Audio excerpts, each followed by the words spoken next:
Welcome back, everyone. Before we dive in, make sure you drop your thoughts and the lessons you took from this story in the comments. And don't forget to like and subscribe. Let's get into it. My name is Malcolm. I'm 28 years old.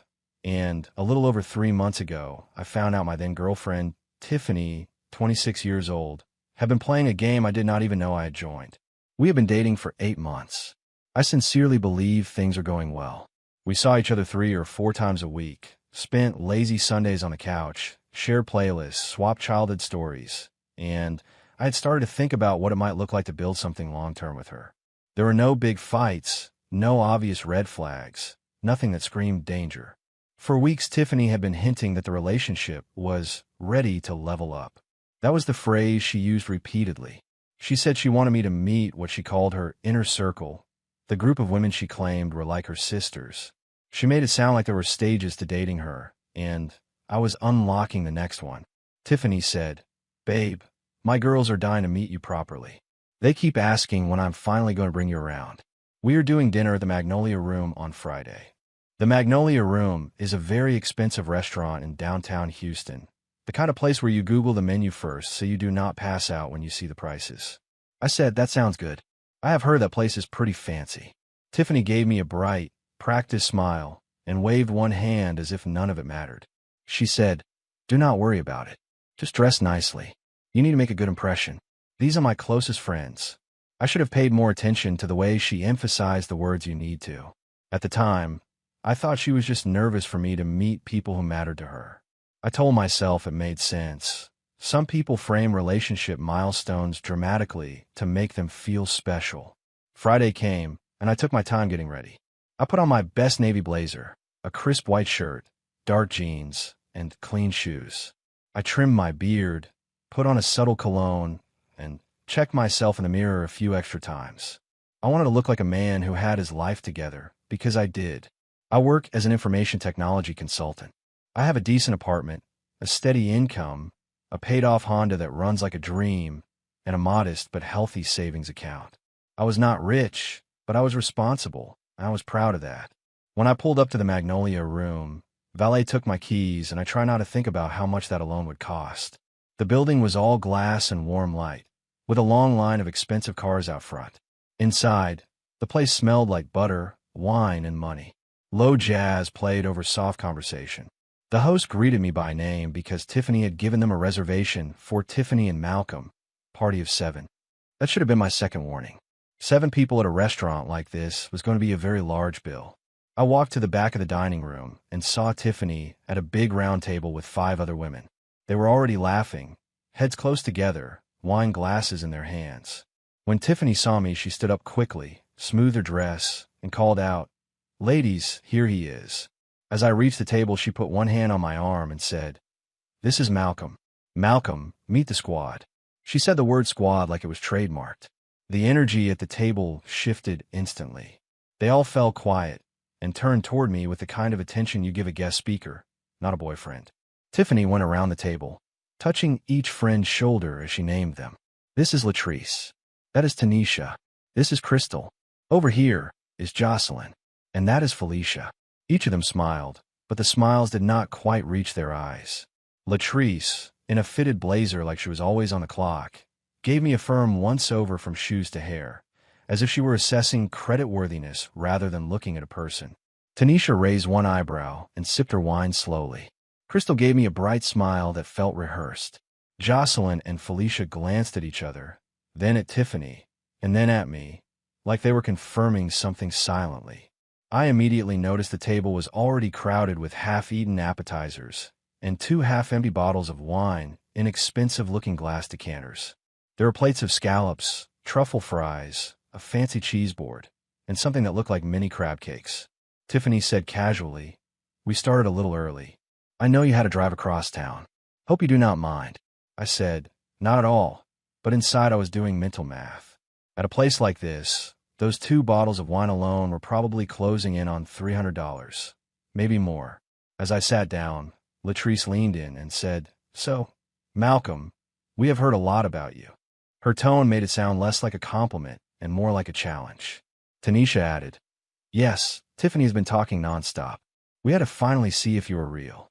Tiffany laughed lightly and squeezed my arm. She said, "Do not listen to them. They're just protective. They want to make sure I am in good hands." The way she phrased "in good hands" stuck with me.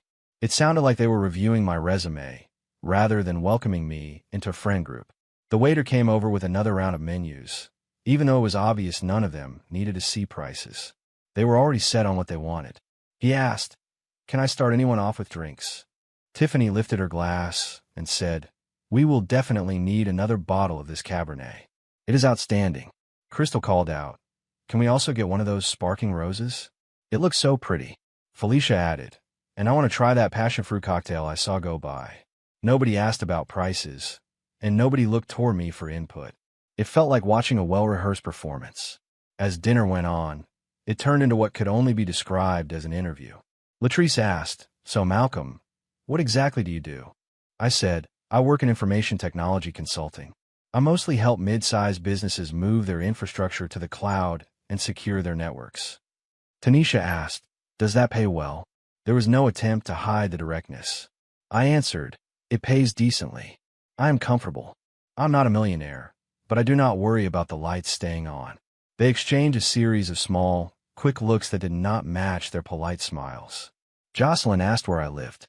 When I told her the neighborhood, she tilted her head and said, "Oh, that area is up and coming, right?" Crystal asked what kind of car I drove. I said, "A Honda Accord. It is paid off, runs beautifully, and honestly is one of my favorite things I own." Felicia asked if I own property. When I said, "Not yet, but I am saving for a down payment," there was a tiny pause at the table. It felt like I had given the wrong answer on a test I had not realized I was taking. A little later, Tiffany's friend Latrice leaned back at her chair and said, "Tiffany told us you are quite generous." She let the word generous sit in the air. I could feel all of them watching my face to see how I reacted. I smiled politely and said, "I try to be thoughtful. I like doing nice things for people I care about, but I also believe in being responsible." Tanisha said, "Responsible is good. We like responsible." Her tone again suggested responsible was a code word they were measuring me against. They ordered like they were celebrating a championship. Tiffany asked for a lobster tail and filet mignon combination that was clearly meant to impress. Latrice ordered a Wagyu steak, medium rare, with extra sides. Tanisha ordered salmon and then added a side of truffle macaroni and cheese. Crystal ordered another entree to share, and then barely offered anyone a bite. Jocelyn ordered sea bass and a separate plate of scallops because both looked too good, and Felicia ordered a pasta and then told the waiter to add lobster to it. They tasted one another's food, laughed loudly, and signaled confidently for another bottle of wine.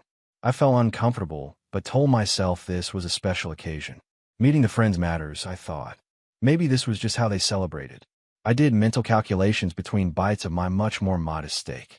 With each new bottle and each new side dish, the total in my head climbed higher. 500, 800, 1200. I reminded myself I had money. My savings account was solid. I could cover a big night out if I absolutely had to. I just prefer to have a conversation about it first. Dessert time came, and, predictably, they ordered a little of everything. A chocolate lava cake, a creme brulee flight, a towering slice of cheesecake, and some sort of seasonal fruit tart. Tiffany said, "We can just all share," but the way they pulled plates toward their own sides of the table suggested sharing was theoretical at best. They talked about travel plans, designer bags, and manifesting a luxury lifestyle. Tiffany told a story about a man she had dated who had the nerve to suggest they split a bill once, and everyone at the table groaned like he had committed a crime. After the last dessert plates were cleared, the waiter brought the bill in a black leather folder and placed it neatly in the center of the table, the way they always do when they're not sure who is paying. For 3 long seconds, nobody moved. Then, as if on cue, all 5 of Tiffany's friends looked at me. Tiffany slid the folder across the table with 2 fingers until it rested directly in front of me. She smiled brightly and said, "Babe." That single word carried a lot of pressure. I opened the folder. The total at the bottom read $2,127.43. I felt my eyebrows rise before I could stop them. I said, "So this is everyone's meal." The table erupted in laughter, but it was not the kind where everyone is in on the joke. Latrice said, "Do not be silly. Of course it is everyone's meal. You would not expect ladies to pay, would you? Tanisha tilted her head and added, you know Tiffany's standards. She told us you understood how this works.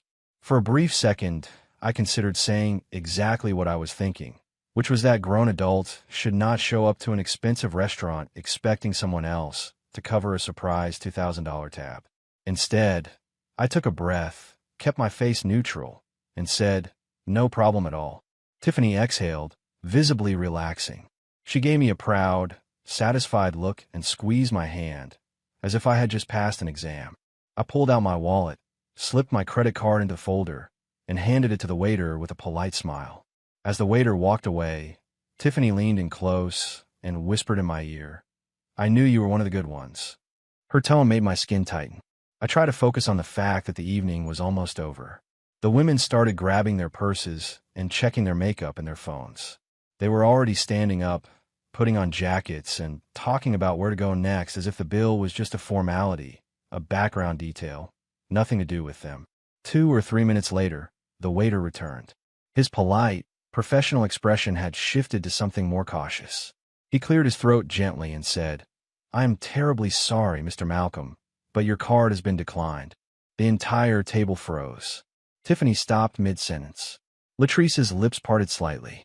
Tanisha's eyes widened. The noise of the restaurant seemed to fade as their attention snapped back to the table and to me. Tiffany said sharply, What? That cannot be right. Run it again.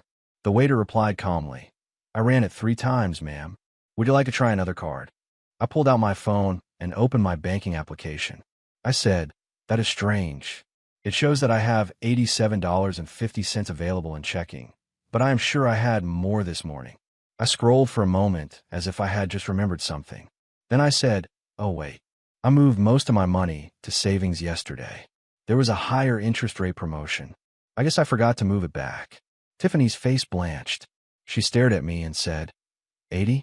What? I said, $87.50. That is what is in checking at the moment. Latrice leaned forward and hissed, You are telling us you do not have $2,000. I said calmly, Not in checking at this exact moment. It is in savings. The bank is closed now, though. The waiter, still composed, looked between us and said, So, how would you like to handle the bill? There was a brief, perfect moment of silence.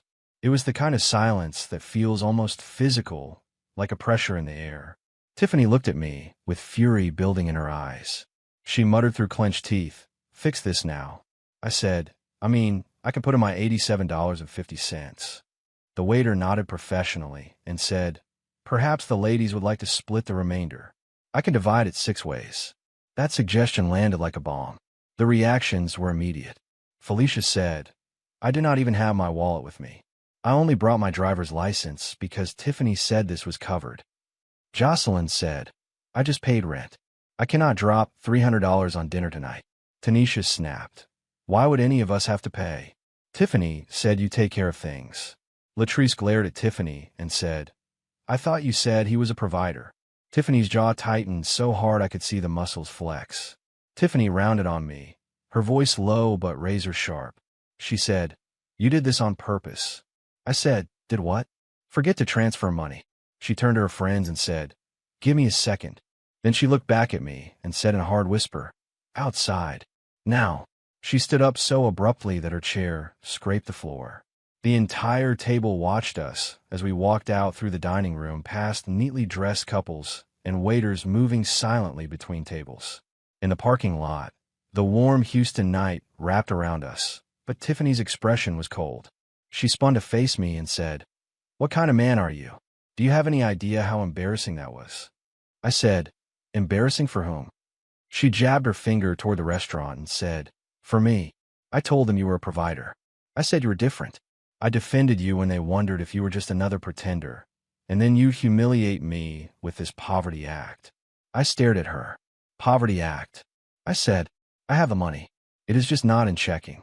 She folded her arms and said, That is nonsense. You knew what tonight was. You knew you were supposed to impress them. I said, By paying $2,000 for dinner for 6 other adults who invited themselves? She shot back. They are not strangers. They are my friends. And yes, a real man handles the bill without whining, without theatrics, without games. I said, when did I whine?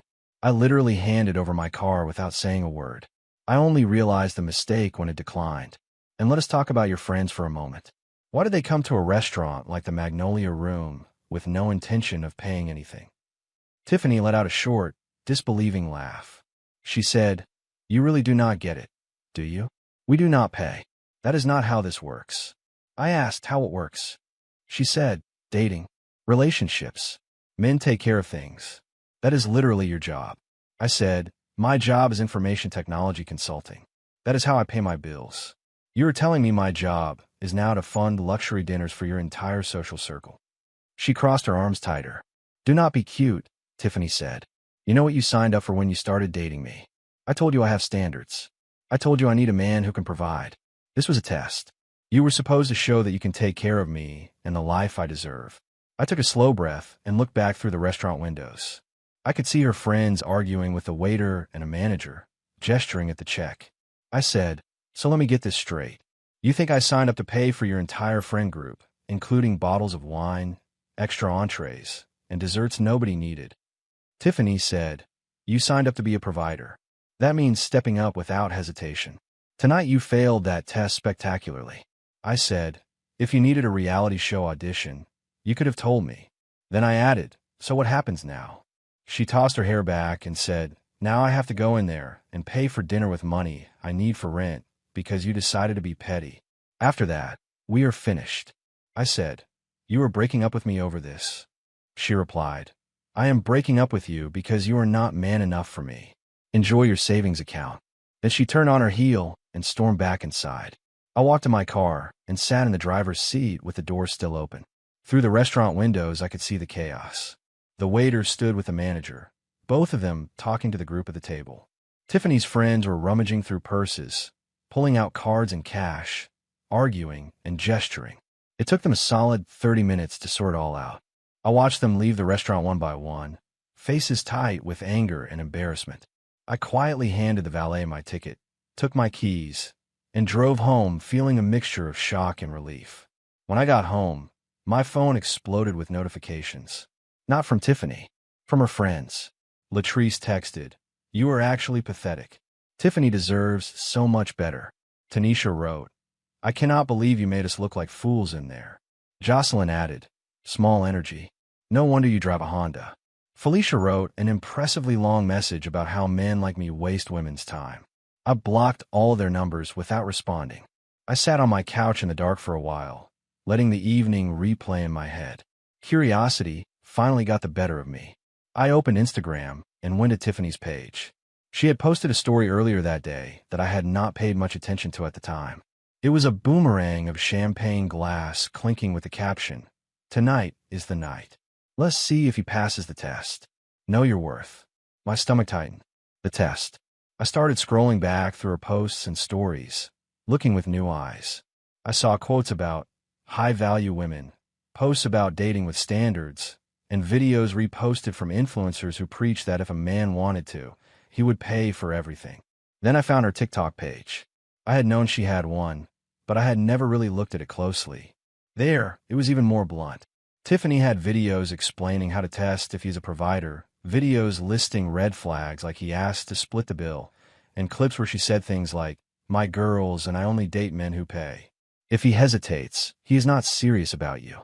In one video, she was sitting at some rooftop bar, saying, "If you cannot cover the table, do not come to the table." The comments were full of people cheering her on. My chest felt tight as I scrolled. This entire dinner had not been a casual meet-the-friends night. It had been a planned financial shakedown disguised as a relationship milestone. I commented on her story from earlier that day. "I might have failed your test, but I passed my own." Within an hour, she had blocked me on Instagram, TikTok, and everywhere else. I thought that would be the end of it. I told myself, good riddance. At least I saw her true colors before things went further. I had no idea the entitlement was only warming up. 3 days later, a notification popped up on my phone from Venmo. Tiffany had sent a request for $354.57. The note read, "My portion from Friday, since you could not be a man about it." I stared at it for a long moment, laughed out loud, and hit decline. 30 minutes later, Another request came through for the exact same amount, this time with the message, "You owe me this." I declined that one too. An hour after that, my phone buzzed with a text from a number I did not recognize. The message said, "This is Tiffany. Pay me back now. You deliberately humiliated me. The least you can do is cover what I had to pay." I responded, "You chose the restaurant. You invited your friends. You ordered the food and the wine. How exactly do I owe you money?" She replied, "Because a real man would have paid. I had to use my rent money because you decided to play poor. Now I am struggling, and it is your fault." I wrote back, "That sounds like a you problem. Maybe do not gamble your rent on someone else's wallet." She began calling. 5 calls in 10 minutes. Then 10 calls in 20 minutes. Voicemails came in one after another, each one angrier than the last. In one she said, "You are literally stealing from me. I'm going to tell everyone what kind of person you are." In another she said, "You will never find another woman like me." That last line actually made me smile. I hope that was true. I blocked her number after the 20th call. I assumed the storm would pass once she realized I truly was not going to pay. Instead, the situation took a strange turn. I started getting direct messages on Instagram from accounts I did not recognize. One woman wrote, "Hey, is this Malcolm? I do not know you, but I wanted to warn you about Tiffany." Another said, "You do not know me, but I dated someone who dated Tiffany. You should know she has a pattern." Eventually one of them, a woman named Michelle, asked if I would be willing to meet for coffee to compare notes. I met Michelle at a coffee shop near my office. She was polite, well-spoken, and looked tired in the way people do when they have already told a story too many times. After we grabbed drinks and sat down, she said, "I used to date a guy named Brandon. He is one of Tiffany's ex-targets. She did the exact same thing to him. The Meet My Friends dinner test. He paid $1,800 without blinking because he thought it was some big relationship milestone. A week later, she dumped him for not being ambitious enough." My eyes widened. I said, "Wait, she has done this before." Michelle grimaced. She said, "Oh, she has done this many times. This is their thing. Tiffany and that group of friends, they run this game every few months. They find a man, milk him for dinners and gifts, test him with a big group dinner at a fancy place, and see how he reacts. If he pays without comment, they keep him around for a while and push boundaries even more. If he hesitates, if he cannot cover it, or if he questions the situation, they shame him and move on." I said, "That is not just gold digging. That is a structured scam." Michelle nodded. "It is manipulative," she said. "It is not exactly illegal, but it is disgusting. And they are organized. They even have a group chat where they share information about potential targets." I said, "You've seen it." Michelle pulled out her phone, opened WhatsApp, and scrolled. She turned the screen toward me. At the top was a group chat called City Girls Win with a crown emoji. My stomach dropped. The chat was full of messages like, "Found a new one. Software engineer. Should be good for at least 5,000 before he catches on." Another message read, "Mine just bought the table at the rooftop lounge. 3,000 minimum. That is how you do it." Someone wrote, "Remember, ladies, if he complains about money, he is not the one. Move on." Then Michelle scrolled further down and there I was. My name, my job title, a photo Tiffany had clearly taken from my social media, a brief note that said, "This one seems promising. Works in information technology, has money but drives a Honda. Might be cheap or might be smart. Testing Friday." I read the follow-up messages with a tight jaw. After the dinner, Tiffany had written, "Failed. Had to pay my own way. Disgusting." Latrice responded, "Drop him. Men who cannot handle a dinner bill do not deserve you." Tanisha wrote, "You should have seen his face when the card declined." Crystal added, "He probably thinks he is clever." Felicia wrote, "On to the next. We will find someone who knows how to act." My hands curled into fists. I forced myself to unclench them, took a breath, and put Michelle's phone gently back on the table. "This is insane," I said quietly. "Why has no one reported them?" Michelle shrugged. "For what?" she asked. "For being shallow and scheming? None of this is technically illegal. They do not steal cards. They do not forge signatures. They just manipulate men into thinking paying for everything is the bare minimum. The men who get scammed feel humiliated, so most of them just want to move on and forget it ever happened. A few of us women only started comparing notes because we were dating their former targets, and we happened to recognize faces. I sat with that for a moment. Then another thought struck me. Did Tiffany ever mention a brother to you? I asked. Michelle frowned. No, she said. She said she was an only child. That made my mind click into place. Because earlier that day, before I met Michelle, I had started getting calls from a man who claimed to be Tiffany's brother. The first time he called, he introduced himself in a low, deep voice as Markle. He said, "You have my sister out here struggling because you wanted to play games. That is not going to fly." I remember the call clearly. I had said, "Your sister is struggling because she spent her rent money on Wagyu and lobster." He replied, "Listen, just pay what you owe and we'll be fine." I said, "I do not owe anyone anything." He said, "That is not how she sees it, and I do not like seeing my sister upset. It would be a shame if something happened to that Honda you love so much. It would also be a shame if your job found out you were out here disrespecting women." The threats were not subtle. They were clumsy, but persistent. He called 3 times that day, each time pushing harder. After meeting Michelle, I went home and did what I do best. I opened my laptop and started gathering everything. Screenshots of Tiffany's Instagram story about the test. Screenshots of her TikTok videos teaching other women how to test if he is a provider. Screenshots of the City Girls Win group chat that Michelle had sent me. Screenshots of the Venmo requests and the text messages demanding money. Screenshots of the call logs and the threatening messages from Markle. I stored them in organized folders, labeled by date and topic. Then I started digging into Markle himself. Tiffany might have believed she was untouchable, but she had forgotten I work with technology for a living. The number he used was not fully blocked. I ran a basic search through a few public record tools and social media lookup sites. Within 10 minutes, I had a name, Leon Price. He was not Tiffany's brother. He was her ex-boyfriend.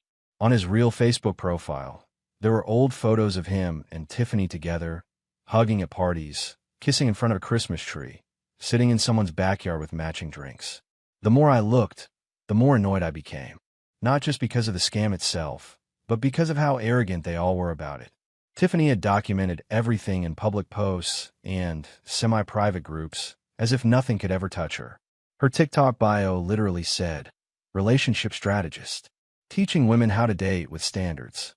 It suddenly clicked that if she was willing to brag that loudly and that often, I did not need to confront her in person. I just needed to show the truth to the right people. The next step was simple but surprisingly satisfying. I bought a cheap domain name, datescamalert.com. Then, using a basic website builder, I created a very simple site.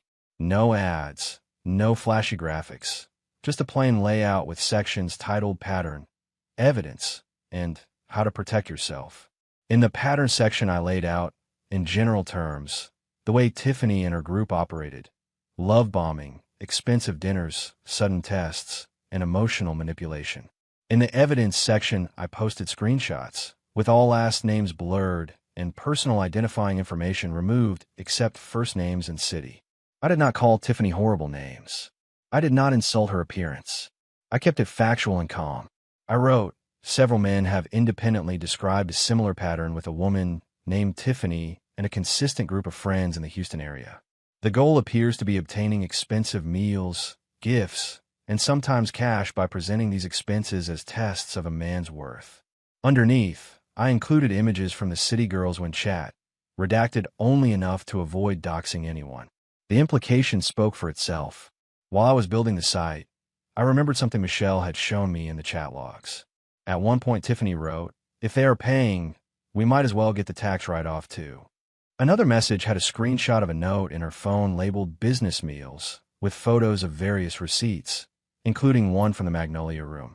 It struck me that she was not only manipulating dates, she was also marking these dinners as business expenses. You cannot write off romantic dinners as business meals on your taxes. That is tax fraud. I compiled those screenshots and drafted an anonymous letter to the Internal Revenue Service. I attached the images and explained that someone appeared to be repeatedly claiming personal dinners as business expenses, including notes she herself had labeled dates. I mailed it using a generic envelope from a post office across town. I had no idea whether anything would come of it, but it felt like a logical step. If she wanted to treat dating like a business, then the actual authorities who regulate business expenses might as well be informed. The last piece of my plan involved the Magnolia Room itself. I called the restaurant and asked to speak to the manager. When he came on the line, I explained who I was, what had happened with the bill, and what I had learned about Tiffany's repeated use of their restaurant as part of a pattern. He paused and said, "You know, we have had some issues with that group before. They have come in several times, ordered a lot, and then tried to send food back after eating half of it. One time they claimed there was hair in the dishes to try to get most of the meal comped. The manager asked if I would be willing to come in and give a written statement. I said yes. When I arrived a few days later, he took me to a small office in the back where they kept the security monitors. He pulled video footage from the night of our dinner. There we were, all 7 of us at the table.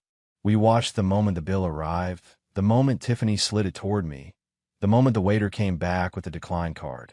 The manager nodded slowly and said, "This lines up with what you told me. You are not the first person who has mentioned something like this about that group." Through Michelle and a few other contacts, the manager was able to reach 3 other men who had been through similar evenings at the Magnolia Room or at other high-end restaurants in the same restaurant group. Each of them came in over the next week to give statements.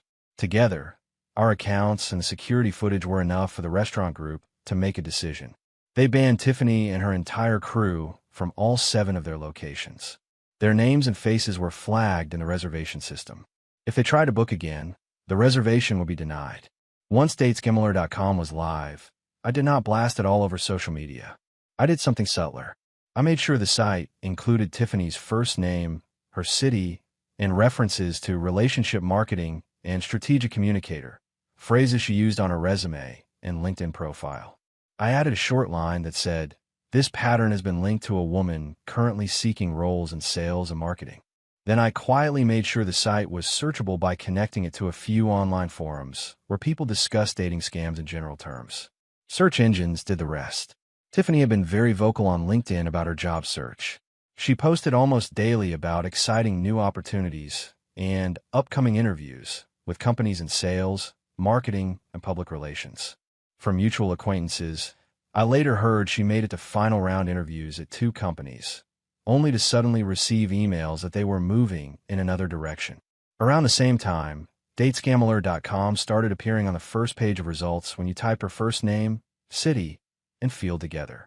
A few weeks after I sent the anonymous tip, the Internal Revenue Service reached out to Tiffany. I did not see the letter, obviously, but I heard about it through a chain of people who still followed her private rants online. The tax agency had looked into her business meals and determined that a substantial number of them were personal. Between back taxes, penalties, and interest, she reportedly owed around $3,000. Tiffany had to start selling some of her designer handbags to cover the bill. Later, an additional audit tacked on more penalties, pushing the total closer to $4,200.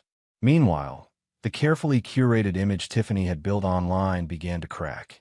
She tried to rebrand herself as a financial abuse survivor, posting long captions about how men withheld money to manipulate women and how expecting a partner to contribute financially was healthy. Unfortunately for her, the internet has a long memory. People in our city's online groups dug up her old TikTok videos where she bragged about testing men and running lavish dinner experiments. Under her new posts, people commented things like, "You mean having a savings account? And this you?" accompanied by screenshots of her old tutorials. The fallout spread to her crew too.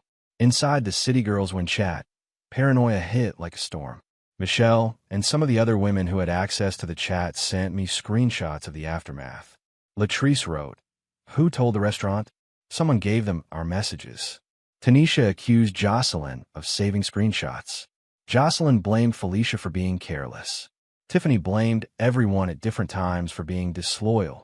They began kicking members out of the chat, one by one, convinced there was a traitor in their midst. The group that had once coordinated with ruthless confidence dissolved into suspicion and finger-pointing. Leon, the ex-boyfriend who had been making threatening calls as Markle, suddenly became very quiet. The last time he called, I said calmly, "Leon, I know your real name. I know where you work. I know you're not Tiffany's brother. If you keep calling me, your manager is going to receive some very interesting recordings and screenshots." There was a long pause, and then he hung up. I never heard from him again. For someone who had talked so loudly about making sure his sister was taken care of, he disappeared quickly once there was the slightest risk to himself. In our city, word travels quickly, especially in certain circles.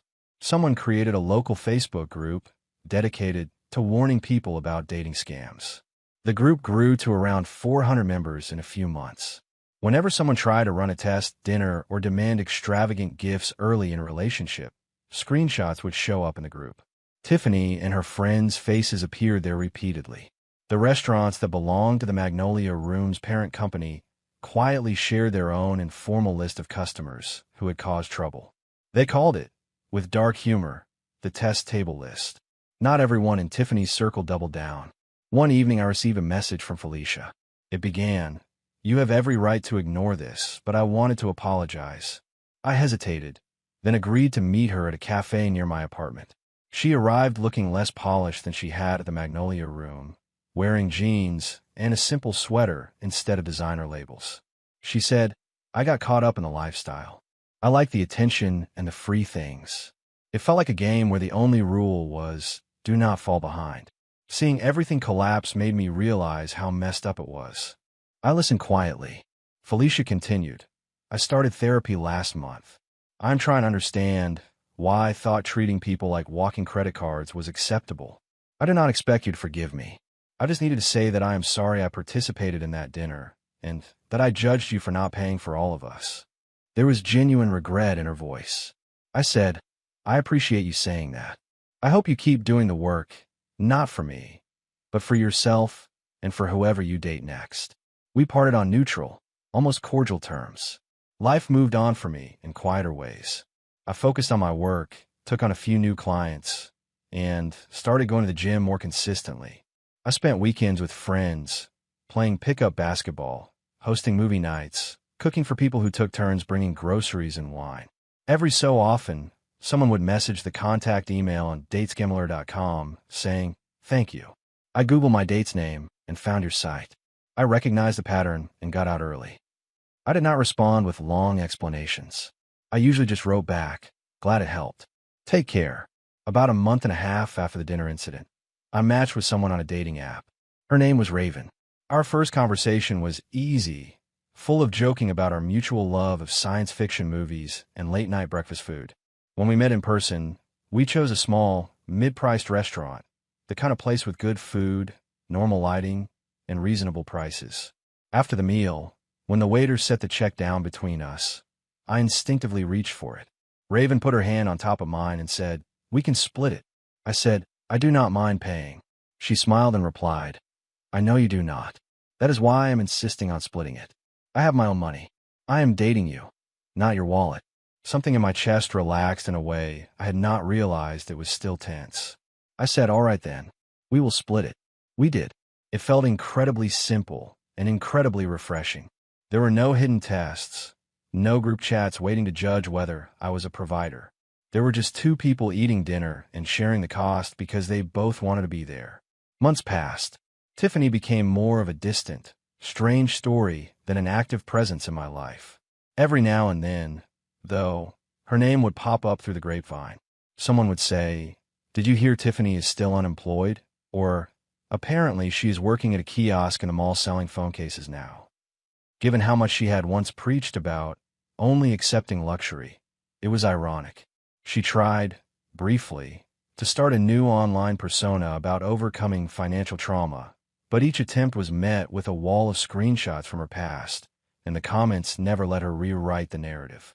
The final message I ever received from her came about a month ago through a new number. It was not an apology. Of course it was not an apology. It was a long demand framed as an invoice. She wrote, "You owe me $10,000 for emotional damages from that slanderous website you created. I am giving you one last chance to do the right thing before I take further action." I read it twice, then opened my files of old screenshots from her TikTok. I replied with a single image, a screenshot of one of her earlier videos, the one where she looked at the camera and said, "Know your worth. Never accept less than you deserve. If he cannot meet your standards, you move on and level up."